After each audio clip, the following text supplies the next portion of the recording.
Arthur Koenigsberg, cette table de négociation, on va la regarder parce qu'elle dit quelque chose.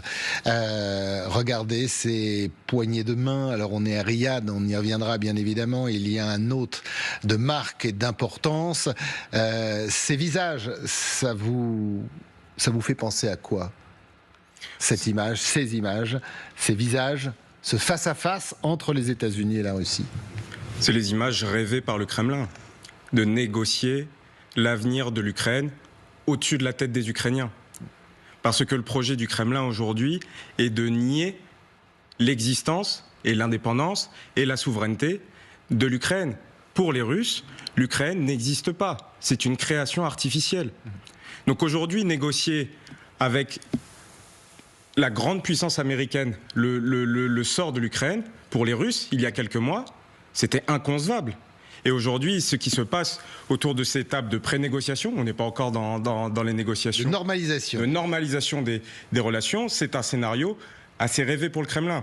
Ce qui interroge aussi sur ces relations, et là même en tant qu'homme, ça va être compliqué pour un personnage comme Marco Rubio de s'imposer face à Sergueï Lavrov, qui a une expérience et une roublardise dans ces négociations.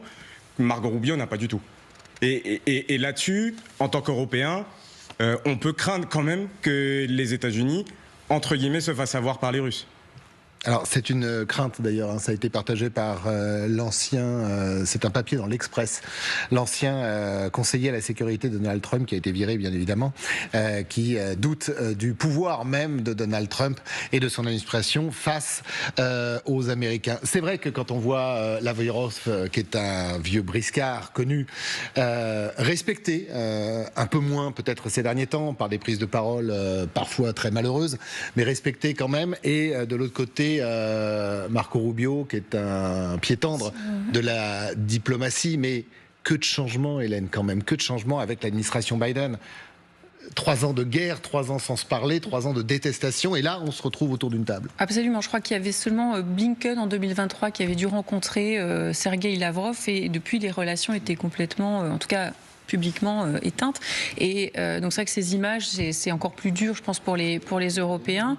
Effectivement, ça va pas être simple pour les Américains parce que, au-delà du profil des hommes qui sont autour de la table, en fait, Donald Trump, il y a 2 choses. Il veut aller vite. Ça aussi, c'est quelque chose avoir un triomphe rapide, montrer aux Américains. Et d'ailleurs, le tweet d'Elon Musk sert aussi à ça, dire, bah voilà, regardez, on a un leader compétent qui, lui, va imposer rapidement ce que Joe Biden n'a pas su faire.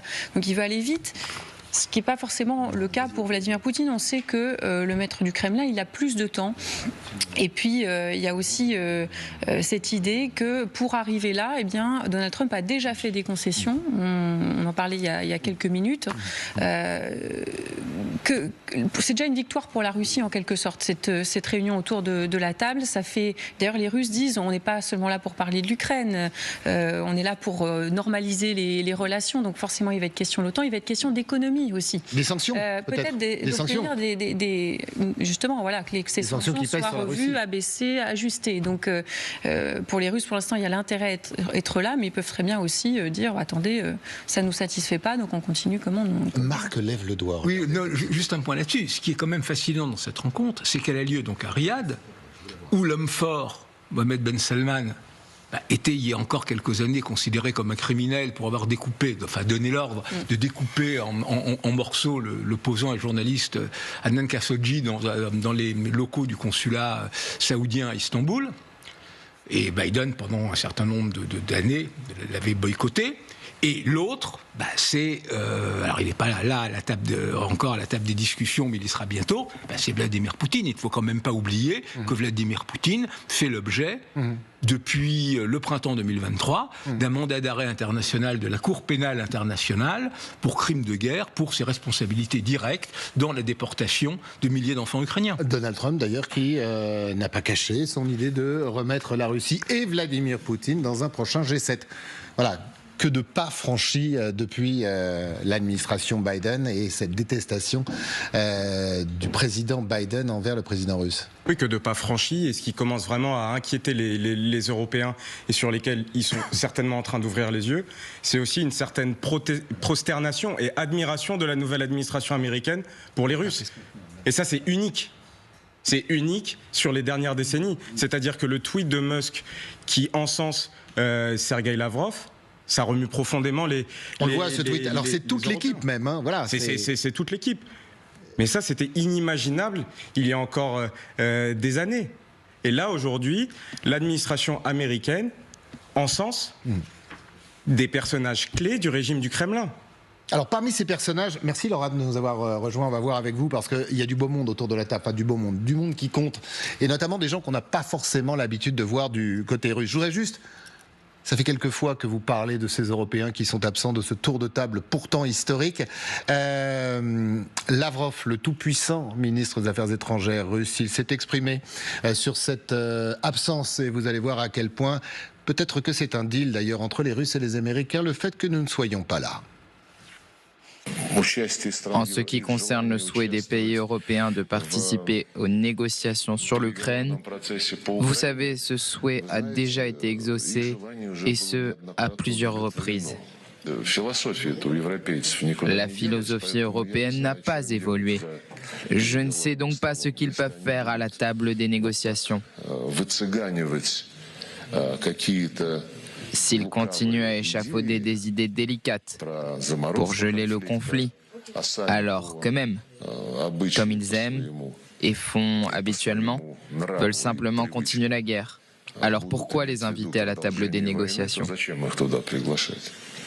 Assez extraordinaire, Marc, ce que l'on vient d'entendre, c'est-à-dire que les Russes et les Américains font œuvre de paix, nous les Européens, nous sommes des guerriers. C'est une référence explicite à ce qu'avaient été les accords de Minsk.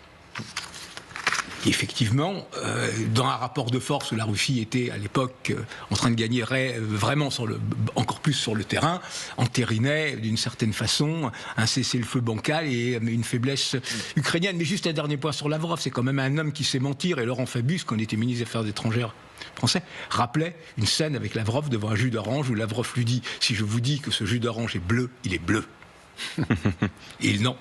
Je n'en démordrai pas. Et il n'a pas changé. Lavrov, dans ce tour de table, et ce tour de table, il sert à quoi, chère Laura? À se partager peut-être l'Ukraine. Et vous avez quelques éléments, et ils sont précieux, sur ce deal qui peut-être se négocie en ce moment et qui va continuer de se négocier entre Vladimir Poutine et Donald Trump. Commençons par les exigences des Russes. Christophe, ils les ont réaffirmées hier, leur demande, par la voie, regardez, de leur représentant permanent aux Nations Unies. Il s'appelle Vassili Nebenzia. C'est lui que vous voyez sur cette photo. Et je vous propose de l'écouter. L'Ukraine a maintenant irrémédiablement perdu non seulement la Crimée, mais aussi les républiques populaires de Donetsk et de Louhansk, ainsi que les régions de Kherson et de Zaporijjia, qui font désormais partie de la Russie. Il est nécessaire de corriger la situation dans les régions qui sont encore sous le contrôle de Kiev. Pour rappel, la Crimée a été annexée en 2014 et elle est aujourd'hui intégralement contrôlée par la Russie.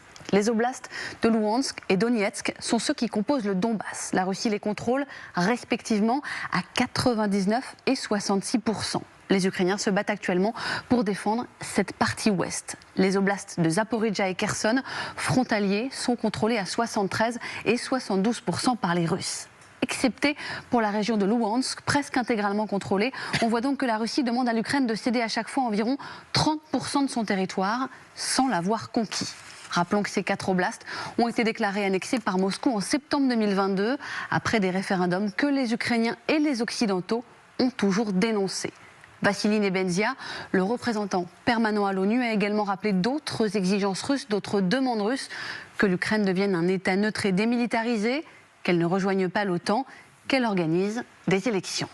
Alors Laura, ce qui est terrible pour les Ukrainiens, s'il y avait encore que les Russes, il y a aussi les exigences américaines, elles sont considérables. Tout à fait. Un projet d'accord américain a déjà été proposé et refusé par Volodymyr Zelensky. Il a fuité dans la presse ce week-end. Ce projet prévoyait que l'Ukraine alloue 50% des revenus tirés de ses ressources naturelles aux États-Unis. Le pays dispose d'importantes ressources en son sol, parmi lesquelles le graphite, le lithium, l'uranium, ainsi que du gaz et du pétrole. En échange, les États-Unis s'engageaient à utiliser une partie de cet argent pour aider à la reconstruction de l'Ukraine. Selon les informations de la presse américaine, ce projet aurait été présenté à Volodymyr Zelensky pour la première fois à Kiev mercredi dernier par le secrétaire au Trésor, Scott Bessent. C'est l'équivalent du ministre de l'économie. Le président ukrainien a officialisé son refus samedi depuis la conférence de Munich. À mon avis, il ne nous protège pas, a-t-il affirmé. Le New York Times écrit, lui, que les diplomates européens avaient une autre objection. Ils estimaient que l'offre avait des relents de colonialisme.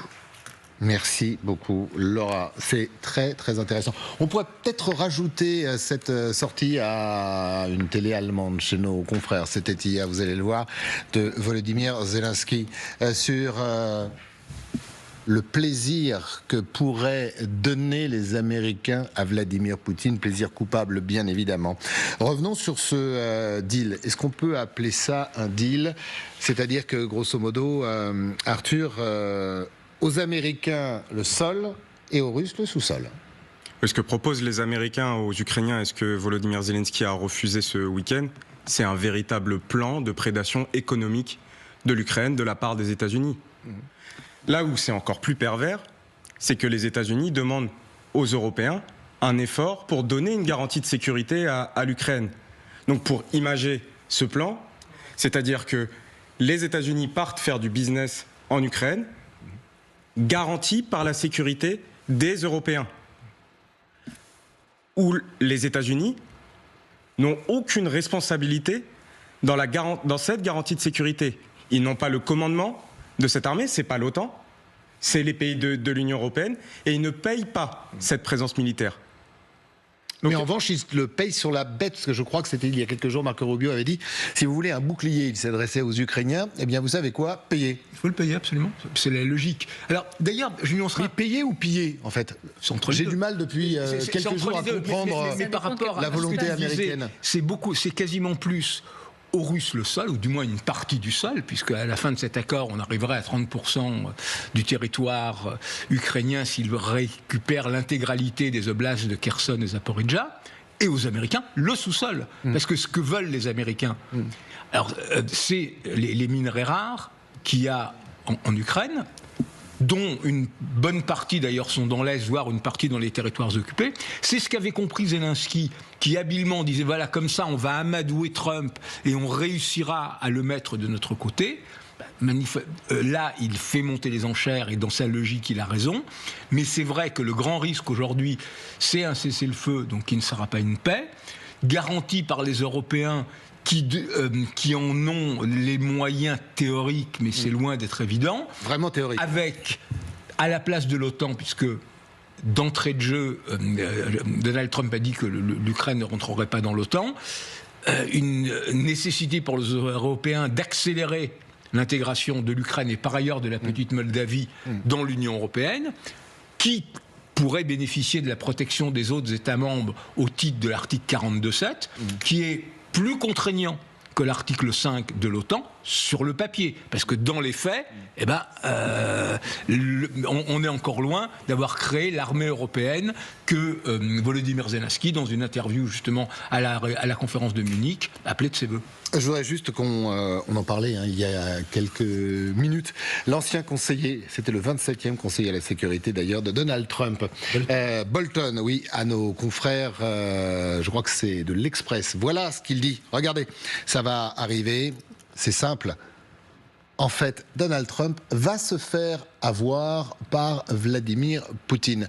Parce que l'idée des terres rares, de ce qu'il y a dans les sous-sols, en fait, cette richesse, elle appartient aux Russes, puisque ça fait partie des 5 régions qui ont été militairement presque annexées par Moscou, mais administrativement, par décret, c'est un territoire russe, selon Poutine. Oui, alors on avait il y a quelques jours une carte, effectivement, où on voyait où se trouvaient ces gisements, et il y en a une partie qui se trouve effectivement dans le Donbass, dans des régions qui sont déjà sous contrôle russe. Donc effectivement, on la voit cette carte. Si la Russie conserve ces territoires, bon, déjà c'est quelque chose que les Américains ne pourront pas exploiter. Et sur le fait de tenir tête à Vladimir Poutine, c'est quelque chose qu'on entendait beaucoup aussi côté ukrainien, c'est-à-dire que Vladimir Poutine ne connaît que la force, et tant que vous cédez, c'est-à-dire que vous accédez à ses demandes, il n'a aucune raison de s'arrêter. Et on voit bien que, encore une fois, pour arriver à ces discussions, il y a déjà eu des concessions côté américain. Il n'y en a eu aucune côté russe pour l'instant, si ce n'est d'être présent autour de la table. Donc il y a une part de vérité, je pense, dans ces... Le businessman Trump, vous trouvez qu'il lâche beaucoup trop? Parce que pourquoi Moscou donnerait une concession aux Américains de ces terres pour que les dits Américains, d'ailleurs, aillent puiser des ressources? Mais je comprends pas bien. Non, mais Trump est un très mauvais dealer. Avec Kim Jong-un, dans son premier mandat, qui était génial, l'idée, je rencontre directement le dictateur de la Corée du Nord pour négocier avec lui. Ils se sont vus 3 fois. Ils s'envoyaient même des petits mots d'amour, entre guillemets. Il ne s'est rien passé, parce qu'il n'avait pas creusé le dossier, il ne s'est rien passé. Et les Russes sont sur le temps long. C'est-à-dire qu'ils savent que cette administration, elle va durer au maximum 4 ans. Et les Russes préparent, depuis des années, un plan de récupérer une partie de leurs étrangers proches à moyen ou à long terme. Que les Américains soient présents de façon économique sur l'Ukraine, libre, entre guillemets, ça ne pose aucun problème aux Russes. Ce qu'ils ne veulent pas, c'est que l'OTAN rentre en Ukraine et soit en capacité de totalement défendre l'Ukraine. Et ça, les Américains n'en veulent pas non plus. Hein. Ça, pour cette administration américaine... Même pas pour l'instant. Oui, alors voilà. Non, l'administration Biden ne voulait pas. On était à 10-15 ans, voire jamais. Mais ce qu'ils cherchent aussi, c'est également à diviser les Européens. Ils ont déjà réussi, avec l'administration Trump elle-même, d'ailleurs, a réussi à casser le lien transatlantique. Aujourd'hui, l'enjeu pour les Russes va être aussi d'aller diviser les Européens. Et ils ont déjà fait ça. Et ils ont déjà gagné sur une chose. Quand on voit la réunion d'hier, c'est déjà fait. Et alors, en plus, au su et au vu de tout le monde. Et quand on voit aussi les termes de ce débat. C'est-à-dire, aujourd'hui, sur ce plan de paix, on est en train de décortiquer les ressources de l'Ukraine au tout début de ce conflit. C'est pas nous. Enfin... Oui, bien sûr, mais cette guerre... C'était une question de sécurité, c'était une guerre pour nous d'intérêt stratégique, et c'était une guerre aussi de valeur. Non, on mais n'est plus du tout là-dedans. Je crois que vous mettez le doigt là où ça fait mal, c'est-à-dire qu'il n'y a pas de valeur entre Russes et Américains, c'est une question de business. Écoutons ce que disait d'ailleurs il y a encore quelques heures Donald Trump de Vladimir Poutine. Vous allez voir que l'accord, le négoce ou le deal, on peut comprendre pourquoi il est conclu entre les deux hommes. Je pense qu'il veut arrêter de se battre. Ils ont une grande et puissante machine, vous comprenez?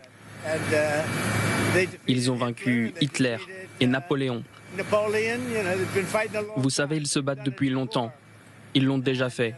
Mais je pense qu'il aimerait arrêter de se battre. Voilà un sonore qui fait réagir en plateau. Vous voulez rajouter? Oui, parce que il oublie quand même un petit événement historique quand même entre les deux, entre cette victoire entre guillemets sur Napoléon et celle contre Hitler. C'est la défaite des Soviétiques en 1920 lors de la bataille de Varsovie, lorsque les Polonais ont arrêté l'armée soviétique qui déferlait sur l'Europe avec l'aide de l'armée française. Les Polonais étaient suppléés par l'armée française. Et surtout la défaite... Vous aimez beaucoup Arthur, mais je crois que vous en demandez beaucoup à Donald Trump sur les connaissances de l'histoire. C'est important que les Européens aient ce sens de l'histoire, c'est-à-dire que nous, les Européens... Surtout la guerre froide. Parce que c'est ce qui d'ailleurs explique une bonne partie du ressentiment russe, avec ce sentiment d'avoir perdu une guerre qu'ils n'ont pas menée. Mais les Russes ont perdu la guerre froide par une implosion à cause de toutes leurs contradictions économiques. Et ce qui a amené, ce qui est quand même rare dans l'histoire du vieux continent, au deuxième démantèlement d'un empire, de l'empire russe, en un siècle. Il y a eu la première fois l'effondrement de la Russie tsaritse. Et la deuxième fois, il y a eu cet effondrement de l'Union soviétique, ce qui fait beaucoup. Bien sûr. Et à chaque fois, on reconstitue l'Empire. Et c'est important que les Européens, aujourd'hui, aient ces éléments à l'esprit. C'est-à-dire que la Russie n'est pas infaillible. Aujourd'hui, lorsqu'on regarde ces négociations, on a l'impression que militairement, la Russie a gagné cette guerre, ce qui n'est pas vrai. Ce n'est pas vrai. Et je me demande si on est encore dans ce débat-là. Je crois que ce qui se passe à Riyad en ce moment, ce qui continuera de se passer, peut-être même du côté de Pékin, puisque les Chinois ont fait œuvre. Alors ce qui est intéressant, c'est qu'il y a encore 3 jours, ils disaient sans l'Ukraine. Aujourd'hui, ils disent avec l'Ukraine. Mais nous, on est largués, ou presque, je ne sais pas si on pourra revenir à la table des négociations et pourquoi faire. On se posera la question d'ailleurs, si vous êtes d'accord, mais Aujourd'hui, on a véritablement le sentiment qu'il y a un pillage en règle de l'Ukraine, de deux superpuissances, et que c'est une façon, d'ailleurs, on se refait ami sur le dos des Ukrainiens et peut-être la tête de Volodymyr Zelensky. Oui, mais il y a un peu, ça fait un peu partage du monde, effectivement, du temps de la guerre froide. Mais en tout cas, l'intérêt des Américains, c'est d'aller regarder le plus rapidement ailleurs, c'est-à-dire vers d'autres intérêts, la zone Indo-Pacifique. Voilà. Donc l'intérêt pour garder une Europe de l'Est étanche face à la Russie, il est moindre. Ce qui peut intéresser Donald Trump, effectivement, c'est des questions économiques. Est-ce que je peux en tirer profit avec les sous-sols ? Mais pour le reste, on n'est pas dans une diplomatie morale qui s'appuie sur des valeurs. C'est soit ça rapporte, soit ça ne rapporte pas. Et si ça ne rapporte pas, on a meilleur temps d'aller ailleurs. Ça coïncide avec le fait que la Russie, elle veut retrouver son espace d'influence. Et donc, pourquoi Donald Trump serait contre ça ? Lui qui a d'autres choses à faire ailleurs, il ne va pas aller se battre pour empêcher ça. Donc, quelque part, ces intérêts se rencontrent. C'est très intéressant ce que vous dites, parce que, juste rapidement, si jamais on suit ce raisonnement, faire revenir la Russie à la table des grands, lever les sanctions sur la Russie, pour Trump et son administration, c'est avoir un nouveau partenaire de business. Ça peut être ça, tout simplement. C'est avoir un nouveau partenaire de business, c'est avoir aussi quelqu'un qu'il espère peut-être jouer contre la Chine. Ça, c'est un autre thème, il est très bon et on y reviendra. On se retrouve dans un instant.